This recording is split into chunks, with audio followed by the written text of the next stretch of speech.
Good morning, everyone. We will begin in just about 5 minutes. Thanks for joining us. Oh, I need to switch this to all panelists and attendees.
Good morning, everyone. We will get started in just about 1 minute. Thank you for joining.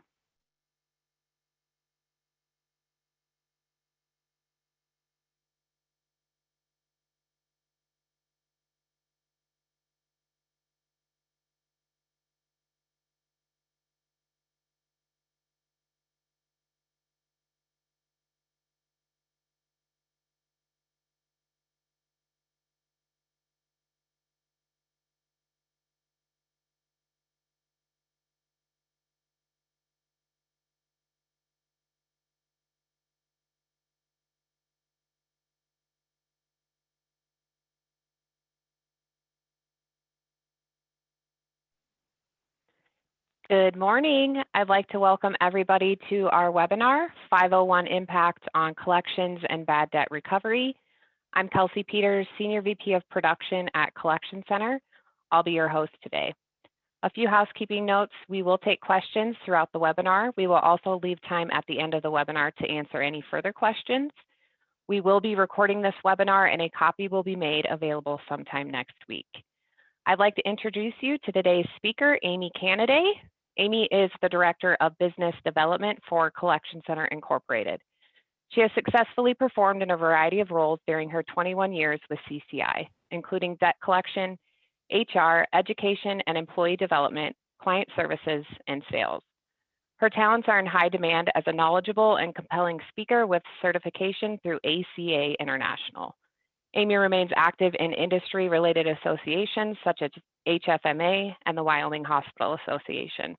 She also serves as a member of the Wyoming Collection Agency Board. And with that, I will turn it over to Amy. Thank you for the introduction, Kelsey. I appreciate it.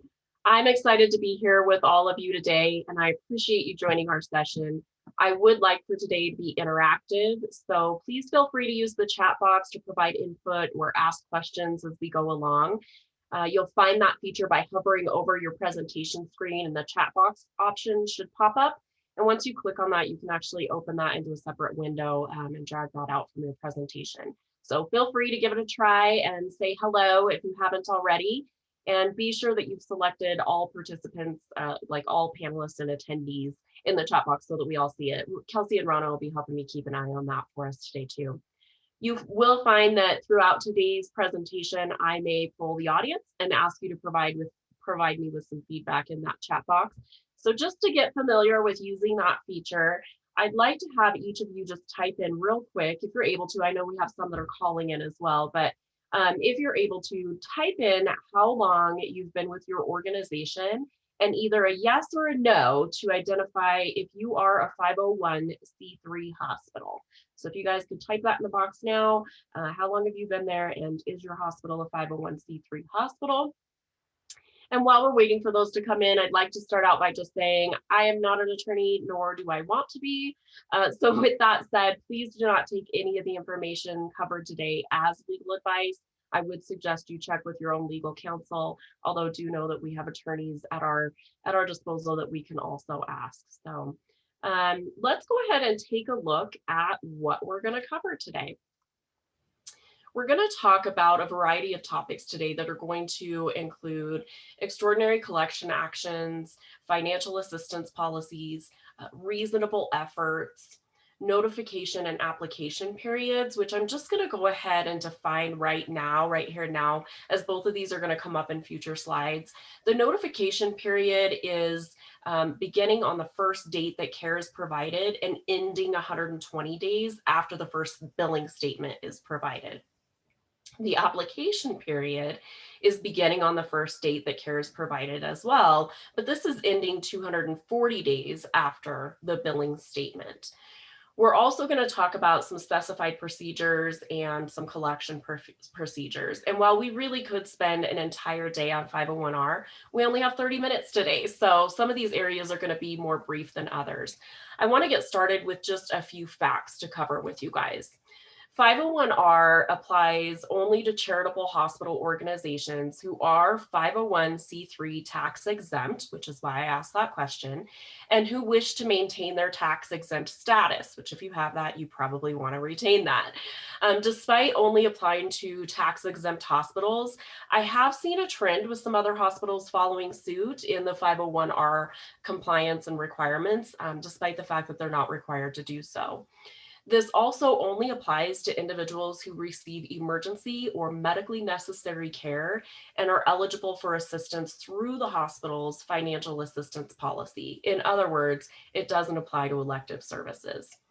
501c3 hospitals are required to make reasonable efforts to determine financial assistance eligibility, which we'll spend some time on today. And failure to comply could mean loss of tax exempt status and potentially even some fines. Hospitals cannot use a signed waiver to avoid having to meet these requirements, even in the case of individuals who are not likely to be eligible for your financial assistance. There's really four main sections that we're going to cover that are involved in the 501R. The first one is 501R3, and that is the Community Health Needs Assessment, or the CHNA. The second is 501R4, which covers written financial assistance policy and emergency medical care policies. The third is 501R5, which is limitations on charges for emergency care to those that are eligible for financial assistance. And then the fourth one is 501R6, which covers billing and collections, which this also requires reasonable efforts be taken to determine eligibility for financial assistance before any extraordinary collection activities or ECAs are taken. So let's just touch briefly on that first section that I mentioned, which is the Community Health Needs Assessment, or the CHNA. This section of the regulation requires the hospital to conduct a community needs assessment every 3 years to help identify areas of medical need for the hospital in that community. It's due by December 31st every third year. And the relevance of this section to billing is that a copy of the financial assistance policy must be available in any language in the hospital service area that's spoken by more than 1,000 people or by 5% of the population of the hospital service area. So again, I've got a poll time for you guys if you wouldn't mind sharing some information with me in the chat box. With that being said, how many languages has your facility, if you have a financial assistance policy, how many languages has your facility translated its financial assistance policy into? And I believe that Rana's actually even put a poll up on the screen here, so you could go ahead and answer through there as well, if you wouldn't mind. So while you're doing that, I'll continue on again. How many languages has your facility had to translate its financial assistance policy into? Also note that your previous 2 community health need assessments must be kept available on your website. And you should also have paper copies. Those must be available at no cost upon request. Okay, so let's go ahead and move on to our next slide. It looks like it's given me the pop-up for the poll too, so I'll close out of that. The next one is the 501R4, or the financial assistance policy. An organization must establish a financial assistance policy for each hospital facility. A written financial assistance policy must include the eligibility criteria for financial assistance, the basis for calculating amounts charged to patients, the method for applying for financial assistance, actions that the organization may take in the event of non-payment. And that needs to include collection actions and reporting to credit agencies. And a hospital must take measures to widely publicize the policy to the community.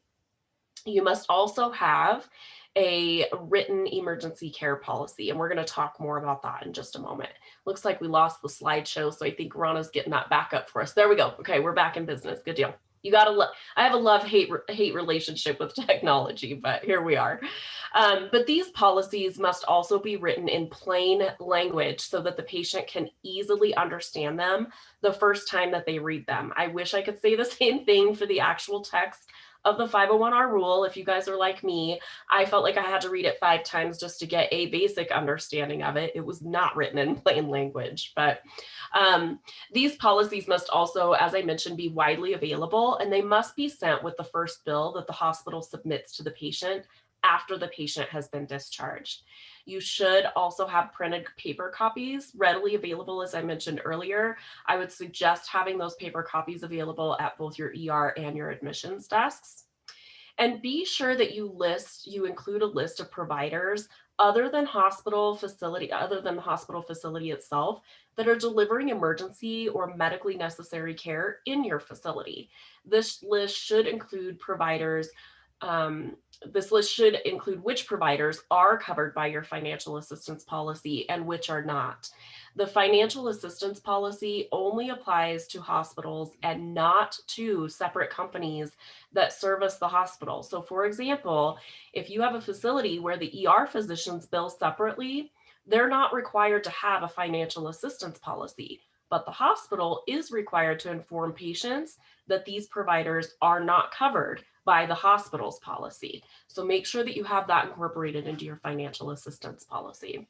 So again, I've got a quick poll time for you guys. I'm interested to hear from you where you publicize your financial assistance policy. And again, you could type that in the chat box. You can also answer that on the pop-up that Rana has on the screen for you. So where do you publicize your financial assistance policy? I've used the term widely available several times, so you might be wondering, what is considered widely available? Well, some suggestions. First of all, place your financial assistance policy on your website. I believe that that's actually a requirement. And keep information about the policy in a printed form available throughout your hospital. We would suggest also, maybe a press release to any newspaper that's in circulation in your area to inform the public of any changes to the policy, especially, as you're having to potentially make changes in that every 3-year period. But you could also use social media outlets. If your hospital has a LinkedIn page or a Facebook page or a Twitter, you could use those outlets to publicize or make widely available your financial assistance policy. Also, bulletin boards within your facility, perhaps even utilizing a health fair. I know that our local hospital here in Rollins does an annual health fair, and so that might be an opportunity to have a booth set up with information about your financial assistance policy, and even have that manned by a financial assistance counselor to answer questions that people might have about that. So thank you. I appreciate you guys participating in that poll that popped up for us there. Let's talk next. I mentioned the emergency medical care policy. A hospital must establish a written policy to provide without discrimination care for emergency medical conditions, regardless of whether or not an individual is available or is eligible for financial assistance. Emergency medical conditions are defined in the Emergency Medical Treatment and Labor Act. This is Section 1867 of the Social Security Act. And just to save all of you from having to go out and try to find that information on your own, I am posting a link to that section of the Social Security Act in the chat box there. So please feel free to click on that, save that link, and use that for your own purposes later to determine what emergency medical conditions are defined as. A hospital facility's emergency medical care policy must prohibit the hospital facility from engaging in actions that discourage individuals from seeking emergency medical care. Such actions include demanding that emergency department patients pay before receiving treatment for emergency medical conditions, or permitting debt collection activities in the emergency department or even other areas of the hospital facility where these collection activities could interfere with the provision of care that's being provided to the patient.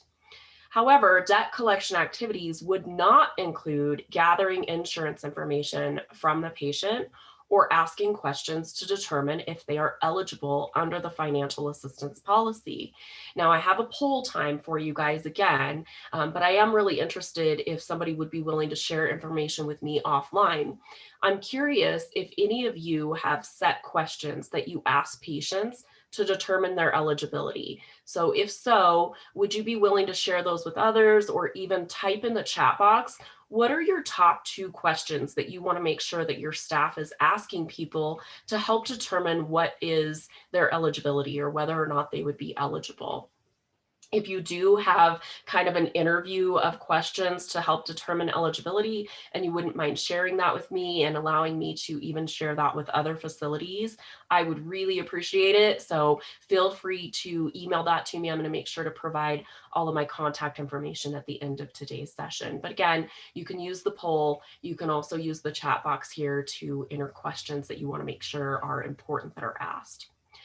Now, debt collection activities would consist of such things as going into a patient's room or their care space and making payment arrangements to pay for balances, or even calling them while they're still patients to make such arrangements. I don't think that those are things that, a hospital typically does, sending somebody into someone's bedside to ask for payment for emergency care services. But if you are, you may want to reconsider doing that if you are a hospital seeking 501c3 status.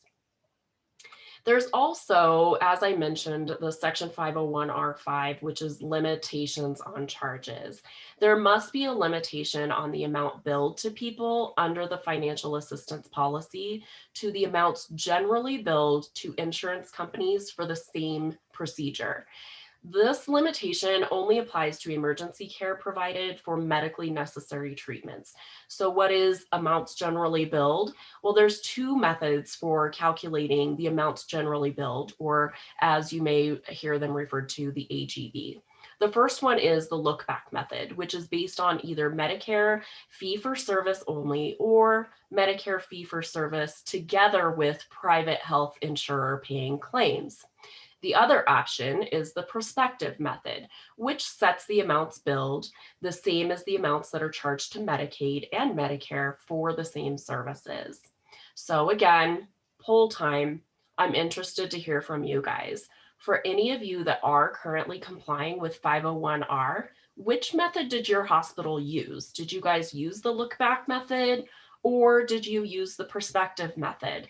Again, you can either answer the pop-up poll that we have on the screen, or you can type that in the chat box for us. But whichever one it is that you guys decide to use, one, you need to make sure that you state that in your financial assistance policy, and two, make sure that you remain consistent with whichever of those methods you end up using. That'll just save a lot of confusion down the road. So thank you guys if you provided input to that. I appreciate it. If you'd like to talk more about the look back or the prospective method offline, just know that I'm happy to do so. Next, we'll talk about billing and collections. A hospital is required to make reasonable efforts to determine if a patient is eligible under the financial assistance policy. A hospital facility is considered to have made reasonable efforts if the hospital notifies an individual about the financial assistance policy before initiating any extraordinary collection activities or ECAs to obtain payment for the care, and refrains from initiating these ECAs for at least 120 days from the date that the hospital provides the first post-discharge billing statement for care. I get it, that was a mouthful. We'll talk a little bit more about it. It is important to ensure that you keep a record of the first post-discharge statement date. Make sure that that is documented in your system. This is defined as a billing statement for care is considered post-discharge if it's provided to the individual after they have left the facility for either inpatient or outpatient care. A few things to consider. In the case of an individual who submits an incomplete application during the 240-day application period, the hospital facility needs to notify the individual about how to complete that application and give the individual a reasonable opportunity to do so. In the case of an individual who submits a complete application during the 240-day application period, the hospital facility will then determine whether the individual is eligible for care. Again, you're going to determine that based on whatever it is that you have set up in your financial assistance policy. And the application period may be longer than 240 days because a hospital facility must notify an individual at least 30 days before initiating one or more ECAs to obtain payment for the care. We'll talk some more about that here in a moment too. Just a side note, you can use a scrubbing vendor. We're going to have a poll time here again in a moment. You can use a scrubbing vendor to help determine eligibility. So if any of you are currently utilizing a scrubbing vendor to aid in your identifying of eligibility, if you wouldn't mind answering the poll, or again, you can type that in the chat box, whichever you prefer, and let us know if you're using those. Do keep in mind, if you are using a scrubbing vendor, you must also still accept any applications received during the application period, even if your scrubbing determines, maybe indicates that that person is not going to be eligible. You still have to accept their application. While I never want to make these sessions a sales pitch, I would be remiss to not mention that Collection Center can help you with this type of scrubbing. So please feel free to reach out to me afterwards if you'd like additional information on that.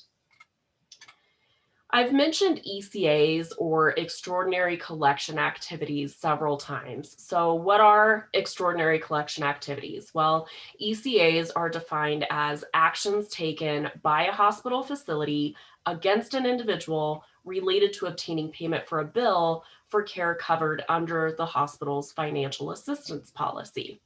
ECAs, these might include things like selling an individual's debt to another party, reporting adverse information about an individual to a consumer reporting agency or credit bureaus, collectively called credit agencies.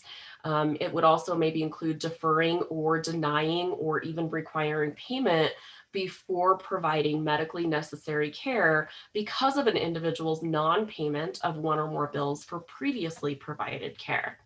And it could also include actions that require a legal or judicial process. I have examples of that we can come back to as time allows, or if you have questions on that. But please make note that collection activity is not on this list, and it's not defined as an ECA. So that takes us to our next slide. Now that we've talked about what is an ECA, let's talk about what's not an ECA.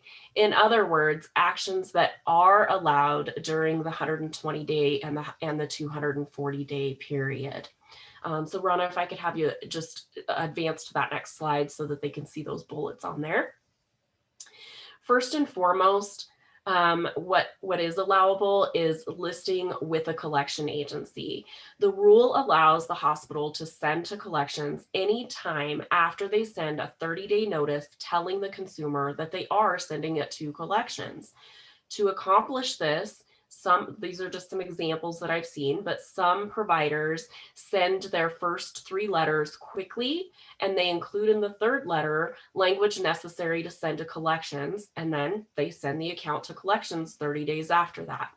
Others send the last letter 30 days prior to the 120-day period after the first post-discharge statement date, when ECAs are still not allowed, and then they send the account to collections at day 120. Be sure that the letter advises of possible ECAs. As long as it's giving them 30 days before ECAs happen and it's 120 days after the statement, ECAs can begin. Then, of course, there are others that maybe wait the full application period. That would be 240 days after the statement, which really, you guys, equals 8 very long months. And I'm going to suggest to you that this really isn't the best plan for your AR cycle. As we know, the older accounts get, the less collectible they become. You know, it's more difficult to collect accounts the older that they become. And a couple of reasons for those. First and foremost, information goes bad. People move, they change jobs, they change phone numbers, etc. And consumers may also, forget that they had services 8 months ago that they still have to pay for. Some other things that you can do during that 120-day period is that you can call the patient by telephone, and you have to, and we'll talk a little bit more about that in a moment. And you can also write the account off. You can send the patient a bill. Again, we'll talk some more about that. And you can conduct upfront collections on current care. Now, I mentioned billing statements. We only have a few minutes left, so I want to kind of pass by this slide here, and we'll come back to it in a moment. If we don't have time to, just know that I have this information available and can get it out to you. But these are just some suggestions of things that you need to consider putting in your billing statements. So again, we can come back to that. We have a few more slides to cover, so I'd like to do just a brief summary with you guys. A hospital facility must provide written notice that indicates financial assistance is available to eligible individuals. It also needs to identify the extraordinary collection activities that the hospital or even an authorized party, such as a collections agency, intends to take to obtain payment for care. And it needs to state a deadline for which these ECAs may be initiated that is no earlier than 30 days after the date of the written notice that is provided. A hospital facility must provide a plain language summary of the financial assistance policy with the 30-day notice. And finally, a hospital facility must make a reasonable effort to provide an oral notification about the financial assistance policy and how an individual may obtain assistance in the application process. This must be done at least 30 days before initiating one or more ECAs to obtain payment for care. Keep in mind, when we're talking about this oral notification, keep in mind that you do not actually have to speak with the individual. You just must make an attempt to communicate verbally. Again, be sure that it's documented. This attempt can be done by using a live agent or by using auto dialing technology, similar to what you guys might be using for appointment reminders, for example. So again, I have a poll time. You can either use the pop-up that may come up or type this in the chat box for me. But by typing yes or no, how many of you are using auto dialing or auto attendant technology for any reason? So it looks like we've got that poll box up on the screen there for you. How many of you are using an auto attendant for any reason? Keep in mind that if you are using auto dialing technology for any reason, you must obtain express permission from the consumer to do so. Collection Center has language that we can provide you to include in your ECAs if you don't already have this, but we're also willing to review your ECA for you and provide edit suggestions. You do want to be sure that that language and that permission extends to your business vendors as well. Also, if you are using auto dialing technology for any purpose of meeting the oral notification criteria, be sure that you comply with the Telephone Consumer Protection Act or the TCPA. We do have a document that we can send out to you to ensure that you are in compliance with the TCPA, and we do plan to incorporate that very topic into a future webinar. Now, we still have our conclusion left, but I'd like to give you guys all an opportunity to ask any questions or share input that you may have. So feel free to type questions or comments into the chat box. I'm also going to have Rana and Kelsey unmute so that they can chime in as well. And while we're waiting for any of those to come in, please make note that I have included the contact information for each of us. If you're more comfortable asking questions offline, please feel free to do so. You can also look for previous webinars and insightful articles on our website. That's www.mycollectioncenter.com. Those can be found under the news button. And you can also find us on LinkedIn, Facebook, and Twitter. Rana's been doing a really good job of making sure that we've got some social media engagement going on as well. I do believe that we may have had a couple of questions submitted prior to the session, so I want to be sure to answer those for the recording. And I think we maybe have time for one of those. Rana, did you have those available, or Kelsey? Absolutely. So one question that I received prior is, can I turn Medicare accounts to collections? Yeah, good question. And that's one that definitely comes up from time to time. We probably have more qualified individuals on this call to answer that question than I am. So please feel free to chime in if you do have an answer to that question. While this particular question is separate from 501R compliance, my understanding is that the simple answer is yes, you can turn Medicare accounts to collections. And again, as I understand, you should. It's my understanding that in order to prevent creating kind of a class of individuals, you can and should treat your Medicare accounts just like you would any other account. And that means placing them for collections and attempting to collect the patient responsibility prior to then putting that account on your cost watch report for reimbursement from Medicare. We do actually have a white paper on this very topic. So if you're interested in receiving that, please feel free to reach out to us afterwards. It looks like Jerry's chimed in stating that she would agree with that answer. Thank you, Jerry. I appreciate that. I always appreciate getting that feedback from somebody that really knows what they're talking about. So thank you. Definitely appreciate it. So I don't see any other questions coming in on our chat box, and I know that we are ending nearing the end of our time together. So I want to go ahead and move on to the conclusion.